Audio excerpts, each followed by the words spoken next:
One आज के इस वीडियो में हम लोग बात करने जा रहे हैं हाइब्रिडाइजेशन टॉपिक की, हाइब्रिडाइजेशन ऑफ कॉम्प्लेक्स कंपाउंड्स।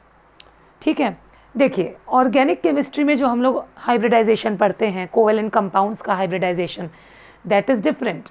उसको निकालने का तरीका थोड़ा सा अलग है और इसका निकालने का तरीका उससे थोड़ा सा डिफरेंट है। हम सब जानते हैं कोऑर्डिनेशन कंपाउंड्स, इसमें मेनली कौन सा आयन जिम्मेदार है कोऑर्डिनेशन कंपाउंड को बनाने के लिए? Complex ion. तो जब हमें हाइब्रिडाइजेशन निकालना होता है किसी कोऑर्डिनेशन कंपाउंड या कॉम्प्लेक्स कंपाउंड का, तो हमारा टारगेट कौन सा आयन होता है? कॉम्प्लेक्स आयन, क्योंकि मेनली बॉन्डिंग लिगैंड और सेंट्रल मेटल के बीच जो हो रही है वही बॉन्डिंग डिसाइड करती है कॉम्प्लेक्स कंपाउंड का हाइब्रिडाइजेशन यानी कि ज्योमेट्री। उसको स्टार्ट करने से पहले आपको पता होगा कि according to the strength ligands are of two types, some ligands are strong and some ligands are weak. Strong ligands and weak ligands, इसको लर्न करने के लिए हम लोग एक सीरीज़ पढ़ते हैं, स्पेक्ट्रोकेमिकल सीरीज़। देखिए वो सीरीज़ को अगर हम पढ़ें और हम ये सोचें कि वो सीरीज़ लगा के हम यहाँ निकाल लेंगे, तो ऐसा नहीं होता है। हमको अपने दिमाग में कुछ बातें याद रखनी पड़ती हैं, जैसे कि carbonyl group and cyanide group, these are always strong. आप लोग ये ज़रूर याद रखिएगा कि हाइब्रिडाइजेशन अगर हम पढ़ने जा रहे हैं कॉम्प्लेक्सेस में, तो हमारे दिमाग में ये क्लियर होना चाहिए कि कौन सा लिगैंड स्ट्रॉन्ग है, कौन सा वीक है। अगर कोई वीक है तो कब वो स्ट्रॉन्ग की तरह बिहेव कर देगा, ऐसा भी होता है। जब तक हमको ये नहीं क्लियर होगा तब तक हमारा हाइब्रिडाइजेशन टॉपिक, हमारा ज्योमेट्री कभी भी सही नहीं निकल पाएगा। तो उसके लिए मैं कुछ ट्रिक्स जो मैं आपको बता सकती हूँ, मैं अपनी कुछ ट्रिक्स बता रही हूँ। देखिए ये दोनों तो हमेशा स्ट्रॉन्ग की तरह बिहेव करेंगे, कार्बोनाइल ग्रुप या साइनाइड आयन जब भी लगे होंगे always they behave like strong ligand. और बाकी हमारे जैसे हेलाइड्स हैं, ऑल हेलाइड्स का मतलब आप समझ गए होंगे, chloride, bromide, iodide, fluoride, they are generally always weak. ये हमेशा वीक की तरह बिहेव करेंगे, ऑलवेज वीक।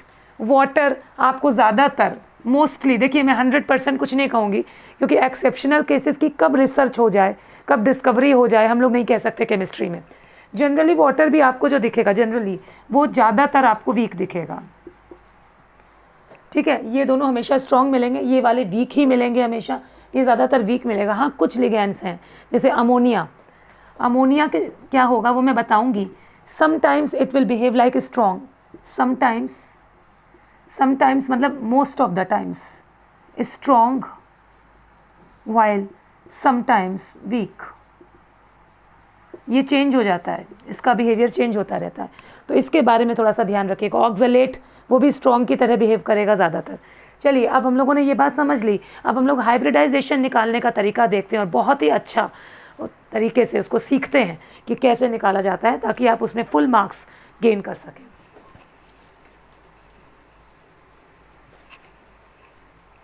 चलिए पहले कोई एग्जाम्पल ले लेते हैं। जैसे मैंने कहा कि चलो हम लोग कॉम्प्लेक्स आयन का एग्जाम्पल लेते हैं। फर्स्ट एग्जाम्पल देखिएगा, ferrocyanide ion FeCN6 4-। This is the question, what is the geometry of this complex ion. जो इस आयन की ज्योमेट्री होगी वही इस कॉम्प्लेक्स कंपाउंड की ज्योमेट्री होगी, क्योंकि मेनली यही आयन रिस्पॉन्सिबल है उस कॉम्प्लेक्स कंपाउंड को बनाने के लिए। इसकी ज्योमेट्री देखने का तरीका बिल्कुल वही है, हाइब्रिडाइजेशन निकालना है। हम लोग सेंट्रल एटम पे ज़रा फोकस कर लें। Central atom is Fe atomic number is 26। अगर हम इसका आउटर इलेक्ट्रॉनिक कन्फिग्रेशन लिखें, आउटर इलेक्ट्रॉनिक कन्फिग्रेशन, तो क्या हो जाएगा आप लोगों को मालूम होगा। मैं यहाँ पे लिख दे रही हूँ 4s2 3d6। आप 4s2 3d6 लिखो, 3d6 4s2 लिखो, कोई फ़र्क नहीं पड़ता, दोनों में फिलिंग इस तरीके से होती है। लेकिन अगर आप शेल के नंबर से देखें तो आप बाहर वाले को बाहर लिख रहे हैं, अंदर वाले को अंदर लिख रहे हैं, चाहे जो लिख दीजिए, हमें हाइब्रिडाइजेशन समझने से मतलब है। ये हमने इलेक्ट्रॉनिक कन्फिग्रेशन लिख दिया 26 का। अब सेकेंड स्टेप में हमें ये निकालना पड़ेगा आयरन का ऑक्सीडेशन नंबर। आयरन यहाँ पे +2 फॉर्म में है कि +3 फॉर्म में है, तो ऑक्सीडेशन नंबर निकालना हमें अच्छे से आता है, पिछले वीडियो में हम लोग देख चुके हैं। ऑक्सीडेशन नंबर ऑफ आयरन क्या हो जाएगा, ये x हो जाएगा, साइनाइड इज़ -1, तो x -1 इंटू 6 -6 इक्वल्स टू -4, ये -6 उधर चला जाएगा, +6 हो जाएगा, और x की वैल्यू क्या आ गई, +2, यानी आयरन का ऑक्सीडेशन नंबर क्या आ गया, 2+। Now we have to write the electronic configuration of Fe2+। आप सबको पता है Fe का ये आपके सामने लिखा हुआ है, Fe2+ है तो 2 इलेक्ट्रॉन्स आर आउट। कहाँ से आउट, बाहर से आउट, अंदर वाले से तो नहीं जाते हैं, आपको मालूम है, 4s से out. So now the outer configuration is 3d6। अंदर के सारे भरे हैं, अंदर का लिखने की ज़रूरत नहीं है क्योंकि वो बॉन्डिंग में पार्ट नहीं लेंगे। 3d6, ठीक है। ये आ गया हमारा, हमने कॉम्प्लेक्स आयन लिया, जो क्वेश्चन है, हमने सेंट्रल मेटल को उठाया, उसका एटॉमिक नंबर हमें क्लियर है और हमने उसका कन्फिग्रेशन लिखा। Then we have taken the oxidation number, उस फॉर्म में, वो किस फॉर्म में है उसका कन्फिग्रेशन हमने लिख दिया। चलिए अब ऑर्बिटल डायग्राम बनाएंगे हम लोग 3D, 1 2 3 4 एंड ये 5, 3D। D में 5 ऑर्बिटल्स, 3D के बाद नंबर किसका आता है, 4s का, s में 1 ऑर्बिटल, और 4s के बाद नंबर किसका आता है, 4p का, इसमें 3 ऑर्बिटल्स। p में हमेशा 3 ऑर्बिटल्स, s में हमेशा 1 ऑर्बिटल, d में हमेशा 5 ऑर्बिटल्स, ये आप जानते हैं। और जो जिसका नंबर है मैंने उस हिसाब से p तक तो लिखना पड़ेगा। d में 6 इलेक्ट्रॉन्स हैं। चलिए इलेक्ट्रॉन्स ड्रॉ कर लेते हैं, आपको मालूम है ड्राइंग फिलिंग का तरीका, 1 2 3 4 5 और ये 6, ठीक है। यहाँ तक हमारा बन गया। Now what we have to do, अब हमें ये 6 साइनाइड जोड़ना है। ध्यान रखिएगा, cyanide is a strong ligand, cyanide is a strong ligand, ये ज़रूर पता होना चाहिए। स्ट्रॉन्ग लिगेंड, उसके अंदर इतना स्ट्रेंथ है कि वो इनको पेयर कर देगा। स्ट्रॉन्ग और वीक में क्या डिफरेंस है, स्ट्रॉन्ग में स्ट्रेंथ ज़्यादा है, इतनी है कि वो इसको पेयरिंग, सारे जिन अनपेयर्ड इलेक्ट्रॉन है वो सबको पेयर कर देगा। अगर वीक होता तो पेयर ना कर पाता, ये डिफरेंस है स्ट्रॉन्ग और वीक में। तो this is a strong ligand, तो चलिए इसको पेयर अप कर देते हैं, मैं इसी स्टेप में कर देती हूँ, ठीक है। तो क्या हो जाएगा, चलिए अच्छा मैं नेक्स्ट स्टेप में करके आपको दिखा देती हूँ क्योंकि this is the first example. 1 2 3 1 2 3 4 5, this is 4s and again this is 4p, p के अंदर 3 ऑर्बिटल्स हैं, ठीक है।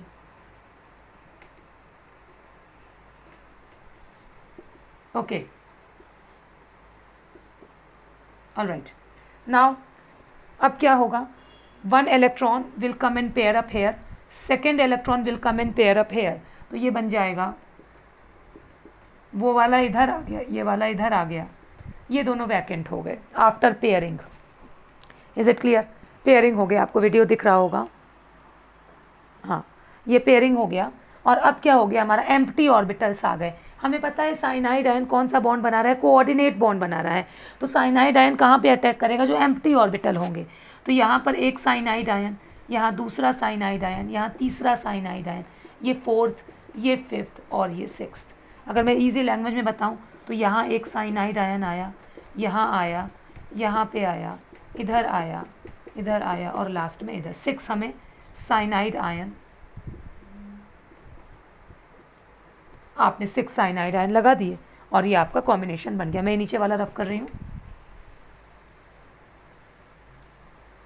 सो now the hybridization is D2sp3, D2sp3, is it clear, D2sp3 hybridization। D2sp3 यानी कौन सा शेप, कितने ऑर्बिटल इन्वॉल्व हो गए, 6 ऑर्बिटल्स इन्वॉल्व हो गए, ऑक्टाहेड्रल। हमारे कोऑर्डिनेशन कंपाउंड्स जनरली 3 ज्योमेट्रीज में मिलते हैं, ज़्यादातर octahedral, some are tetrahedral, some are square planar. तो आपको ज़्यादातर यही हाइब्रिडाइजेशन देखने को मिलेंगे। अभी क्या देखा, D2sp3, तो D2sp3 का मतलब कौन सा शेप हो गया, ऑक्टाहेड्रल। मैं यहाँ लिख दे रही हूँ ऑक्टाहेड्रल, 6 लिगेंड इन्वॉल्व है, 6 लिगेंड है तो ऑक्टाहेड्रल ही शेप होगा।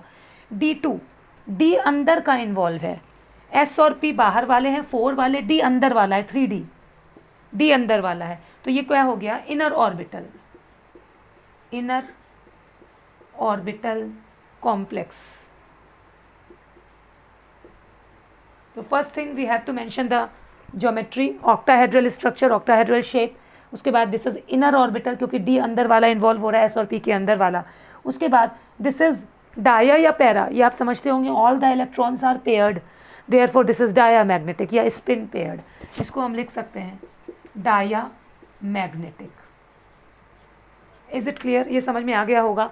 डाया मैग्नेटिक कैसे देखा, जो पेयरिंग हो गई इसके अंदर, तो पेयरिंग के बाद अब कोई भी अनपेयर्ड इलेक्ट्रॉन नहीं बचा, all are paired, so this is diamagnetic. तो ये 3 चीज़ें होती हैं, 3 पॉइंटर्स होते हैं जो हमें मेंशन ज़रूर करने पड़ते हैं। ठीक है, चलिए दूसरा केस देखते हैं, दूसरा एग्जाम्पल देखते हैं। First example was ferrocyanide ion, और हमने देख लिया इसका हाइब्रिडाइजेशन क्या निकला और इसका मैग्नेटिज्म, मैग्नेटिक प्रॉपर्टी में क्या आया, this is diamagnetic, it means no magnetism is there. ठीक है, इसके बाद दूसरा एग्जाम्पल करते हैं, मैं इसको रफ करती हूँ। जैसे हमारा दूसरा एग्जाम्पल है, हम लोग ले लेते हैं CONH3 3+, मैं इसको रफ कर देती हूँ।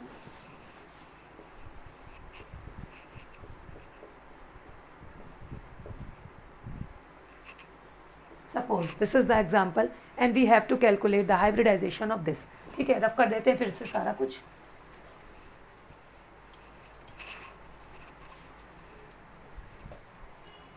ओके, हमें इसका स्ट्रक्चर बताना है। स्ट्रक्चर क्या, स्ट्रक्चर तो हमें मालूम है, coordination number is 6, so this is octahedral. ठीक है, हाइब्रिडाइजेशन बताना है हमको इसका कि कौन सा हाइब्रिडाइजेशन है। चलिए देखते हैं। सबसे पहली बात, सेंट्रल मेटल एटम को टारगेट कर लेते हैं, CO cobalt, atomic number 27, outer electronic configuration 4s2 3d7। अब आप ऐसे लिखो, चाहे मैं इधर लिख देती हूँ, चाहे 3d7 को पहले लिख लो, 4s2 को बाद में लिख लो। ओके, ठीक है, इतना समझ गए ना आप। सेंट्रल मेटल को लिया, उसका एटॉमिक नंबर लिखा, फिर उसका कन्फिग्रेशन हमने लिख दिया। सेकेंड पॉइंट क्या है, अब हमें ये निकालना है कि कोबाल्ट कौन सा ऑक्सीडेशन नंबर दिखा रहा है। इसको x मान लें, ये 0 हो गया, तो कोबाल्ट का ऑक्सीडेशन नंबर यहाँ पे +3 आ रहा है। Oxidation number of cobalt is +3, हमने निकाल दिया। ये x है, ये 0 × 6 है, x + 0 = 3, तो ये x की वैल्यू 3 आ गई। ओके, नाउ CO3+, 3+ का मतलब है 3 इलेक्ट्रॉन्स आर आउट। चलिए 3 इलेक्ट्रॉन्स निकाल देते हैं, पहले 2 बाहर से चले गए, फिर एक अंदर से चला गया, so again this is 3d6। ये पिछले केस जैसा हो गया, जैसा हमने पिछला एग्जाम्पल देखा, 3d6 बन गया। चलिए बना लेते हैं इसको, 1 2 3 4 5, this is 3d, this is 4s, this is 4p। 3d में हमें 6 इलेक्ट्रॉन्स फिल करना है। 3d 4s 4p हमने बना लिया, 1 2 3 4 5 एंड ये 6। ठीक है, अब क्या लगता है आपको, देखिए अमोनिया, पहली चीज़ ध्यान रखिएगा। अब यहाँ पर ये आ गया, पेयरिंग होगी कि नहीं होगी। NH3 नॉर्मली मैंने बोला है वीक भी है, स्ट्रॉन्ग भी है, याद रखिएगा। With cobalt ammonia is a strong ligand. Here NH3 is strong, ये बदलता रहता है। NH3 कोबाल्ट के साथ स्ट्रॉन्ग है, अभी क्रोमियम के साथ लगा देंगे तो वीक हो जाएगा, इसका थोड़ा सा ध्यान रखना पड़ेगा हमको। कोबाल्ट के संग it is strong, here NH3 is strong in this case. ठीक है, चलिए अब इफ़ NH3 इज स्ट्रॉन्ग तो पेयरिंग हो जाएगी हमारी। जब पेयरिंग हो जाएगी तो क्या हो जाएगा, दोबारा बना लेते हैं इसको। 3d है, 1 2 3 4 5, this is 4s, this is 4p, थोड़ा बराबर बनाएंगे हम लोग।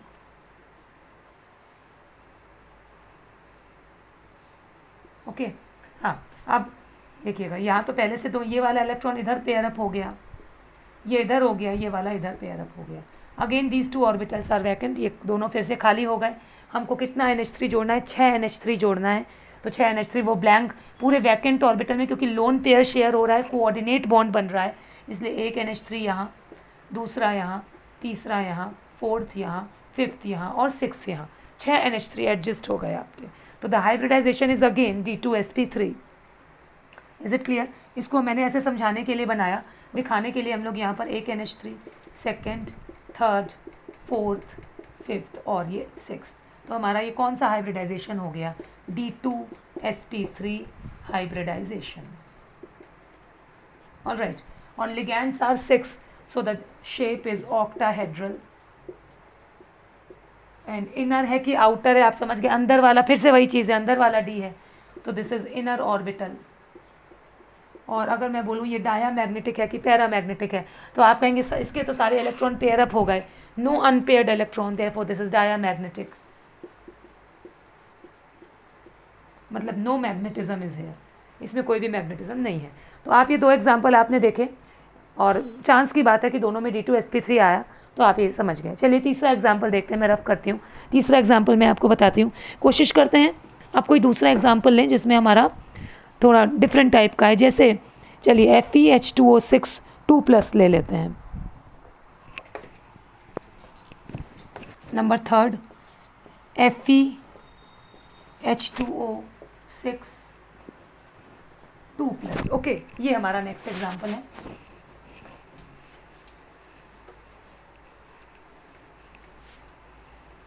ओके,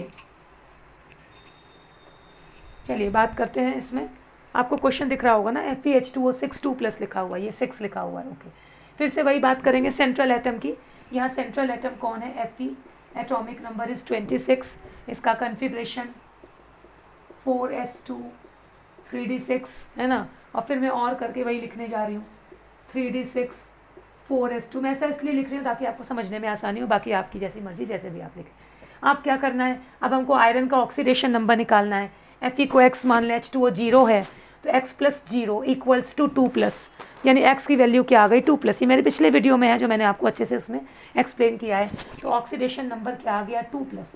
तो हम लोग Fe2+ लिख लें। Fe2+ का मतलब है 2 electrons are out.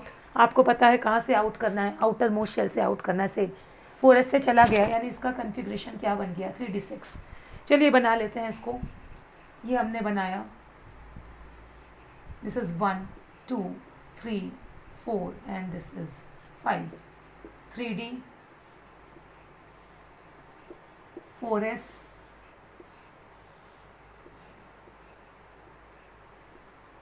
4p। Is it clear? हम 3d था तो आगे 4s 4p तो बनाना ही पड़ेगा हमको। 3d में 6 इलेक्ट्रॉन्स, 1 2 3 4 5 और ये 6, हमने ये फिल कर लिया। अब देखना है क्या पेयरिंग होगी। H2O is a week ligand, जैसा मैंने अभी आपको पहले बताया था। H2O is a week ligand, ठीक है, वीक लिगेंड है, तो पेयरिंग इसके अंदर इतनी स्ट्रेंथ ही नहीं है कि इसको पेयर अप कर पाए, तो electrons will not pair up, वो पेयर अप नहीं होंगे। अब क्या करें? अब क्या करें? ऐसे में क्या करें? अब यहाँ तो जगह ही नहीं है, इलेक्ट्रॉन की पेयरिंग नहीं होगी, ऐसे अनपेयर्ड है, यहाँ तो कोई ऑर्बिटल खाली ही नहीं है। और H2O is a ligand, ligand को क्या ऑर्बिटल चाहिए? खाली चाहिए, जहाँ वो अपने लोन पेयर यानी 2 इलेक्ट्रॉन को शेयर कर सके। हमें कितने वाटर जोड़ने हैं? 6। खाली कितने हैं? 1 2 3 4। अब ऐसे में हम किसकी हेल्प लेंगे? हम आगे वाले D की हेल्प लेंगे। यहाँ इस D का कोई पार्ट नहीं है, कोई रोल नहीं है, क्योंकि ये कंप्लीट मतलब इसमें जगह नहीं है ना, अनपेयर्ड है electron, but it is not empty, ये खाली नहीं है। आगे वाले D की हेल्प लेनी पड़ेगी। चलिए आगे वाला D बनाएंगे ऐसे में हम लोग 4D 1 2 3 4 and this is 5। Okay, 4D। अब क्या होगा? यहाँ तो जगह नहीं और हमें 6 H2O जोड़ने हैं, तो चलिए जोड़ देते हैं ना।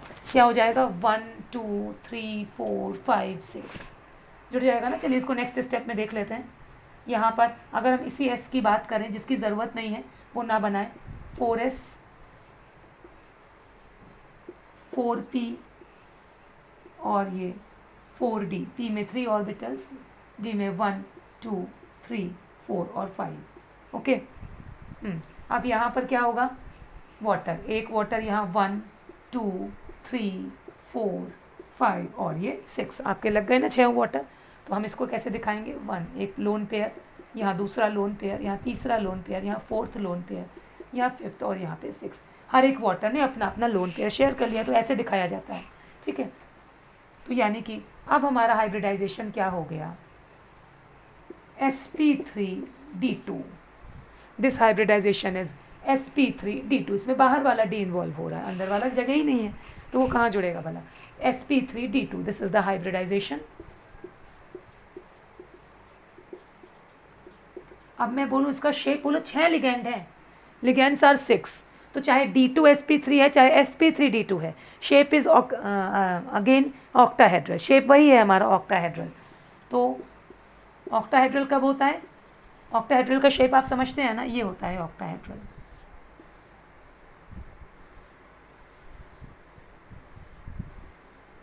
सिंपल सिंपल, आपको बहुत सिंपल वे में बताया। बीच में सेंट्रल एटम है M, 1 2 3 4 5 और ये 6, ठीक है। तो जब भी 6 लिगैंड हैं, चाहे हाइब्रिडाइजेशन sp3d2 है चाहे d2sp3 है, शेप हमेशा आपका क्या रहेगा, ऑक्टाहेड्रल। ओके, शेप हो गया। अब मैं बोलूँ ये इनर ऑर्बिटल है कि आउटर ऑर्बिटल है, तो आप कहेंगे कि इस बार जो d है वो s और p के साथ वाला, d बाहर वाला यूज़ हो रहा है, तो this is outer orbital, outer orbital complex. Okay, अब मैं आपसे पूछूं ये डाया है कि पैरा है। अब देखिएगा, अपना ओरिजिनल फॉर्म में जाइएगा। ये जो पहले वाले मेटल के अंदर वाले जो इलेक्ट्रॉन थे, इससे नहीं मतलब है ना, जो मेटल के अंदर थे, so many unpaired electrons are there. अगर सारे के सारे पेयर्ड हैं तो डाया, एक या दो अनपेयर्ड हैं तो पैरा, अगर इतने सारे तो हाईली पैरामैग्नेटिक। आपको पता है ना, iron is ferromagnetic substance. Unpair electrons की वजह से डोमेन्स बन जाती हैं और मैग्नेटिज्म बहुत ज़्यादा हाई हो जाता है, निकल, कोबाल्ट एंड आयरन। तो आप बोलेंगे highly paramagnetic, so many unpaired electrons are there, बहुत ज़्यादा मैग्नेटिज्म है, परमानेंट मैग्नेटिज्म है, तो it comes in the category of ferromagnetic substance. Is it clear? तो यहाँ पे हम लिख सकते हैं हाईली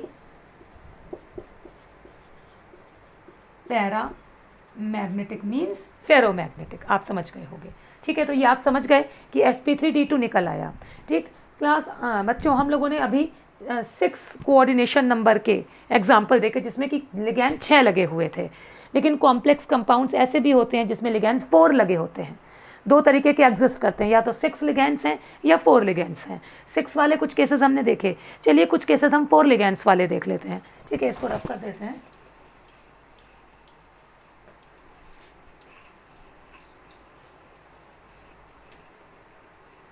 ठीक है, मैं नेक्स्ट एग्जांपल लिखती हूँ, देखिएगा। नेक्स्ट एग्जांपल में अगर हम लोग बात करें, जैसे मैं लिखूँ NiCN4 2- सपोज। अब देखिएगा इसका क्या होगा, 4 है ना, लिगैंड का नंबर 4 है। अब या तो ये टेट्राहेड्रल है या ये स्क्वायर प्लेनर है। बोर्ड शाइन तो नहीं कर रहा है ना? या तो ये 4 का मतलब है 2 केसेस हो सकता है, आइदर दिस इज टेट्रा और स्क्वायर प्लेनर। अब हमें पता कैसे चलेगा? आफ्टर सीइंग द हाइब्रिडाइजेशन, ठीक है।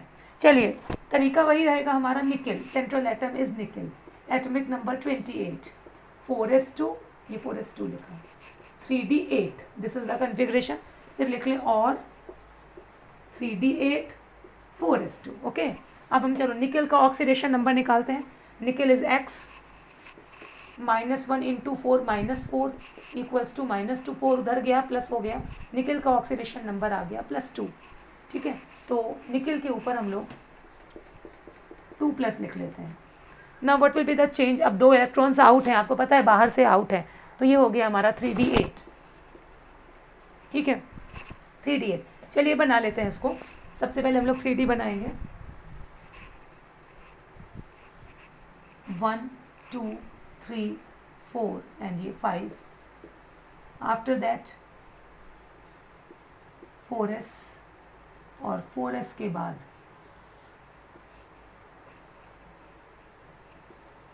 p बनाना तो पड़ेगा ना। अब d में कितने इलेक्ट्रॉन्स हैं? 8, 1 2 3 4 5 6 7 8, ठीक है, बन गया। वही तरीका जो हम लोग अभी तक यूज़ कर रहे हैं। अब क्या है? Cyanide. We know that cyanide is a strong ligand.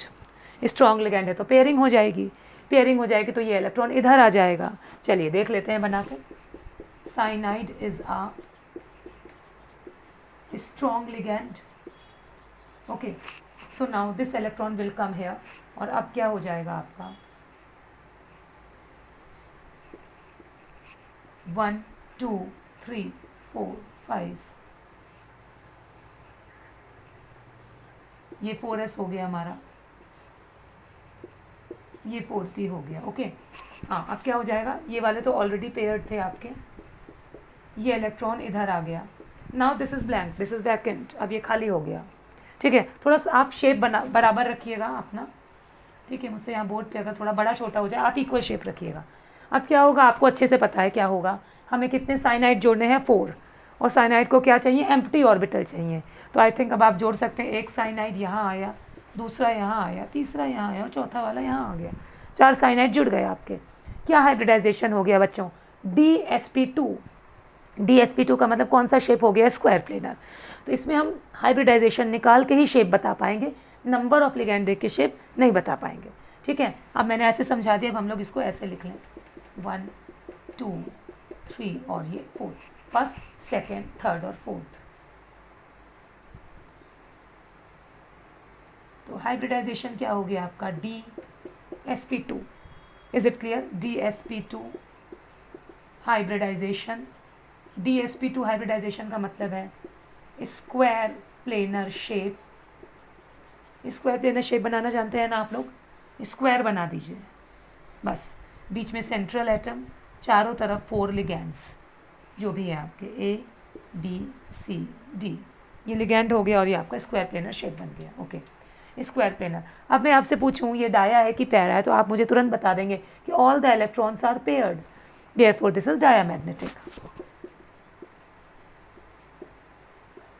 Fine. तो ये वाला एग्जाम्पल में हमने देखा कि अगर कोऑर्डिनेशन नंबर 4 है तो हम कैसे पता लगाएं कि कौन सा शेप है आफ्टर सीइंग द हाइब्रिडाइजेशन। चलिए इसके एक दो एग्जाम्पल और देखते हैं। मैं नेक्स्ट एग्जाम्पल लिखती हूँ उसको रफ करके। नेक्स्ट एग्जाम्पल है हमारा, जैसे हम लोग अभी इसी कैटेगरी का एक देख लेते हैं। जैसे चलिए CuNH3 4 2+।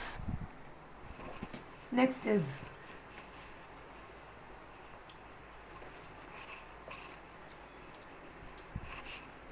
CuNH3 4 2+। ठीक है, अब कभी कभार ना ये जो 4 वाले हैं, मैं पहले ही बताऊं, कुछ एक्सेप्शनल केसेस होते हैं, हमें इलेक्ट्रॉन्स की शिफ्टिंग करनी पड़ती है। आइए बता लेते हैं, आपको देख लेते हैं हम लोग यहाँ पर। अगर हम लोग CuNH3 4 की बात करते हैं, हमारा central atom copper, atomic number 29, configuration ये एक्सेप्शनल केस वाला होता है 4s1 3d10, याद होगा आपको, क्रोमियम और कॉपर। ठीक है, ऐसे बनाए, चाहे हम इसको 3d10 4s1 लिख लें। ओके, अब क्या होगा? कॉपर का ऑक्सीडेशन नंबर निकाल दें, x + 0 = 2 + 2, यानी कॉपर का ऑक्सीडेशन नंबर क्या आ गया? 2+। 2 इलेक्ट्रॉन्स आर आउट, एक वहाँ से निकाल देते हैं, एक यहाँ से, तो दिस इज 3d9। ओके, चलिए बनाएंगे अब हम लोग। ये रहा 3d, 1 2 3 4 और ये 5, d में 5 ऑर्बिटल्स। d के बाद बारी आई s की, कौन से s की? 4s की, और 4s के बाद बारी आई 4p की, 1 2 एंड ये 3। ठीक है, बना लिया हमने। और अब हम 9 इलेक्ट्रॉन्स फिल कर लेते हैं, 1 2 3 4 5 6 7 8 9। अब देखिएगा, अब क्या है कि अब हमको यहाँ पर हमारा ये आ गया, और हमें NH3 कितना जोड़ना है? 4 NH3 जोड़ना है। थोड़ा सा ध्यान रखना पड़ेगा आपको ऐसे में, क्योंकि अब ये है, ये स्क्वायर प्लेनर है। ऐसे में क्या होगा? ये वाला इलेक्ट्रॉन यहाँ से हट के इधर शिफ्ट हो जाएगा, और आपके 4 NH3 1 2 3 4 इस तरीके से एडजस्ट हो जाएंगे। ठीक है, एक्सेप्शन, अमोनिया जहाँ आता है वहाँ कुछ ना कुछ एक्सेप्शन ज़रूर क्रिएट कर देता है।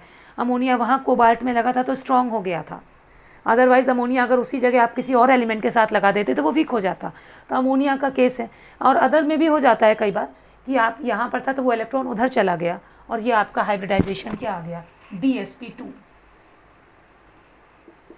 1 2 3 और ये 4। This is DsP2 hybridization. It means this is square planar और diamagnetic. ओके, इसी तरीके से अगर हम यहाँ पर CuCN2 कर दें तो भी इसी तरीके से एग्जाम्पल हो जाएगा, उसमें भी इलेक्ट्रॉन उधर से उधर शिफ्ट हो जाएगा। तो आप समझ गए होंगे, यहाँ पे D में 1 इलेक्ट्रॉन था, वो उधर शिफ्ट हो गया और हमारे लिगैंड्स इधर जुड़ गए। ठीक है, चलिए और भी एग्जाम्पल देखेंगे। एक नेक्स्ट एग्जाम्पल देखते हैं, जैसे मैं इसको रफ करके नेक्स्ट लिख देती हूँ। जैसे हम लोग बात करें अगर निकेल टेट्रा कार्बोनाइल की, NiCO4, इसको रफ करते हैं।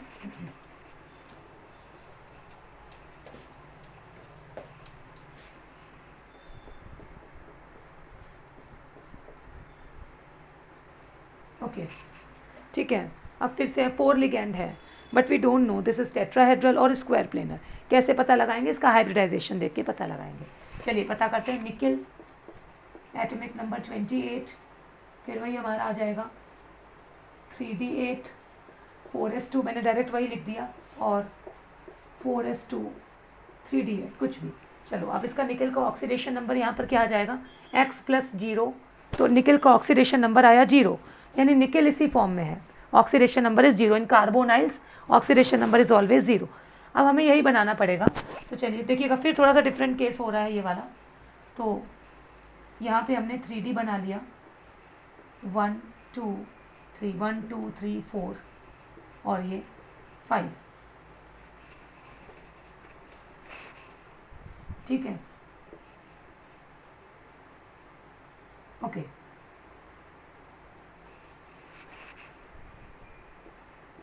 1 2 3 4 5, उसके बगल में हमने बना लिया दिस इज़ 4s, और उसके बगल में हमने बना लिया दिस इज़ 4p, ओके। हाँ 3D में कितना इलेक्ट्रॉन? 8 इलेक्ट्रॉन। 1 2 3 4 5 6 7 8,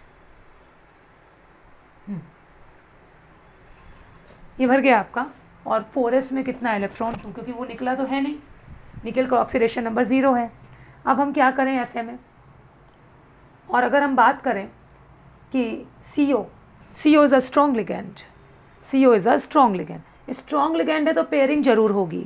पेयरिंग किसकी होगी? अनपेयर्ड इलेक्ट्रॉन की पेयरिंग होगी। CO is a strong ligand. चलिए पेयरिंग कर दें अगर हम, तो क्या होगा? थोड़ा ध्यान दीजिएगा। तो अगले स्टेप में क्या होगा आप देखिएगा, ये हम लोग D के 1 2 3 4 5, ये 3D है, बनाना हमको फिर से दोबारा पड़ेगा।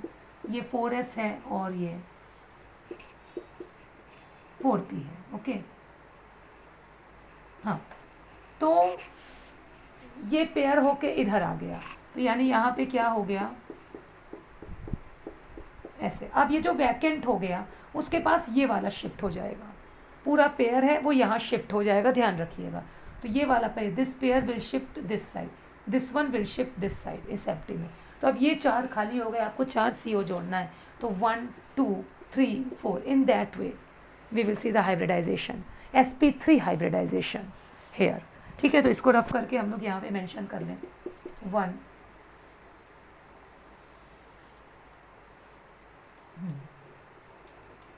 2 3 और ये 4, एक CO, दूसरा CO, तीसरा CO और चौथा CO। तो ये हमारा हाइब्रिडाइजेशन क्या हो गया? sp3 hybridisation. ये मैंने आपको थोड़ा कॉम्प्लिकेटेड केस बता दिया, थोड़ा सा एक्सेप्शनल केस बता दिया, वरना जनरली सारे के सारे ऐसे नहीं होते हैं, बहुत सिंपल होते हैं। अभी आपको 1 2 सिंपल एग्जांपल भी दे देते हैं। sp3 हाइब्रिडाइजेशन यानी शेप क्या हो गया? टेट्राहेड्रल शेप, और tetrahedral again all are paired, therefore this is diamagnetic, okay, ठीक है। मैंने आपको थोड़ा सा एक्सेप्शनल केस बताया कि कभी ऐसा हो जाए कि भाई स्ट्रॉन्ग लिगेंड है, अनपेयर्ड स्ट्रॉन्ग है, तो पेयरिंग तो जरूर करेगा, उसके अंदर इतनी स्ट्रेंथ है। पेयरिंग हो गई तो बीच का खाली हो गया, तो बीच का खाली है तो ऑब्वियस सी बात है ये उधर थोड़ी ना जाएगा, ये तो बीच में आएगा ना पहले वाले में, तो बाकी जगह लिगेंड जुड़ेगा। थोड़ा सा ये चीज़ समझने की ज़रूरत है। चलिए एक सिंपल एग्जांपल, आपको एक नॉर्मल एग्जांपल कि नॉर्मल कैसे होता है, मैं एक एग्जांपल आपको और देती हूँ। अगर मान लीजिए हम लोग लिख लें NiCl4 2-, मैं रफ करती हूँ, NiCl4 2-,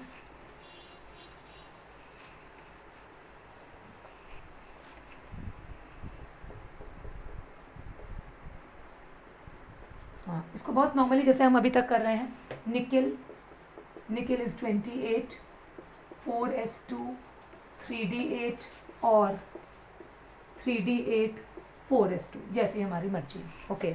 अब निकिल का ऑक्सीडेशन नंबर निकालेंगे, x -4 = -2, x -4 = -2, इधर आ गया +4, 4 में से 2 गया 2, यानी निकिल का ऑक्सीडेशन नंबर क्या निकल के आया? +2। तो हम लोग यहाँ पर निकिल 2+ लिख दें और उसका कन्फिग्रेशन s से 2 इलेक्ट्रॉन आउट हो गया, and this is 3d8। Is it clear? अब हम 3d को बनाएंगे ज़रा, 1 2 3 4 एंड ये 5, ठीक है। आप समझ गए होगे ना कि हमें ऑर्बिटल बराबर बनाना है, वो बात आप समझ गए होगे, ओके। ये हुआ 3d के बाद ये हुआ 4s और 4s के बाद ये हुआ 4p। ओके, हाँ 3D में 8 इलेक्ट्रॉन्स हैं, 1 2 3 4 5 6 7 8। ठीक, नॉर्मल आपने फिलिंग कर लिया। अब आपको क्या करना है, Cl is a weak ligand. जब वीक है तो पेयरिंग की कोई दूर दूर तक ज़रूरत नहीं है, तो कोई बात नहीं है, 4 Cl जोड़ना है, 1 2 3 4। अभी 6 होता, बाई चांस 6 होता तो आप आगे का डे इन्वॉल्व कर लेते, है ना। अभी यहाँ पर 1 होता, एक बार हम लोग रिवाइज कर रहे हैं, सारे पूरे पेयरे हो, सारा यहाँ तक पेयरिंग होता, 1 होता तो आप उसको उधर भेज देते और बाकी इधर जोड़ देते, है ना। अगर पेयरिंग हो जाता, यहाँ पेयर वाला होता तो आप इधर भेज देते। जितने पुराने एग्जाम्पल हमने देखे मैं उसकी बात कर रही हूँ।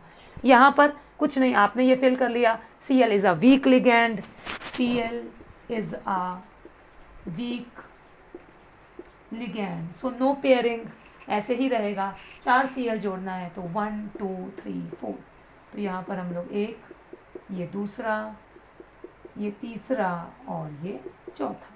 तो हमारा हाइब्रिडाइजेशन क्या हो गया, sp3 हाइब्रिडाइजेशन।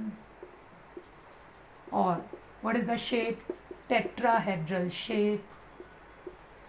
और this is paramagnetic, 2 unpaired electrons are there, so we cannot ignore this कि this is पैरामैग्नेटिक। पैरामैग्नेटिक का मतलब small amount of magnetism is there और it will be attracted towards the magnetic field जब उसमें रखा जाएगा। तो आप लोगों को कुछ थोड़ा बहुत समझ में ज़रूर आया होगा कि हमको सेंट्रल एटम को टारगेट बनाना है, हमें उसका एटॉमिक नंबर के हिसाब से इलेक्ट्रॉनिक कन्फिग्रेशन लिखना है, फिर हमें वो देखना है वो कौन सी आयन की फॉर्म में, उसका ऑक्सीडेशन नंबर निकाल कर जितने इलेक्ट्रॉन्स आउट हो रहे हैं उनको आउट कर देना है। उसके बाद उनका ऑर्बिटल डायग्राम बनाना है, फिर लिगैंड को देखना है, if the ligand is strong हमें पेयरिंग करना है और पेयरिंग के बाद जो बच रहा है उसके हिसाब से देखना है। अगर लिगैंड वीक है तो पेयरिंग नहीं होगी, अनपेयर्ड को वैसे ही रहने देना है और उसके बाद हमें लिगैंड जोड़ना है। कुछ एक्सेप्शनल केसेस में हमने देखा कि अगर हमारा 3D9 है, यहाँ तक का पेयर है, एक अनपेयर है, तो वो हमने लास्ट में भेज दिया और उसके बाद हमने उसकी पेयरिंग कर उसको लिगैंड को जोड़ दिया। कुछ केसेस में हमने देखा कि 2 अनपेयर थे, वो पेयरिंग हो गया, यहाँ खाली हो गया, तो हमने यहाँ वाले फील्ड इलेक्ट्रॉन को इधर भेज दिया और उसके बाद हमने कर दिया। अगर ऐसा कुछ नहीं है, सिंपल है, तो हम सिंपली अपना निकालते हैं। हो सकता है आप लोगों को समझ में आ गया हो। अगर कुछ डाउट हो आप दोबारा इस वीडियो को देख सकते हैं और इसके अलावा आप मुझसे ज़रूर शेयर कर सकते हैं अगर अभी भी आपको नहीं क्लियर हुआ या आपको और कोई एक्सेप्शनल केस आपको परेशान कर रहा है। You can share it with me, बिल्कुल विदाउट हेजिटेशन मुझे ज़रूर बताइएगा।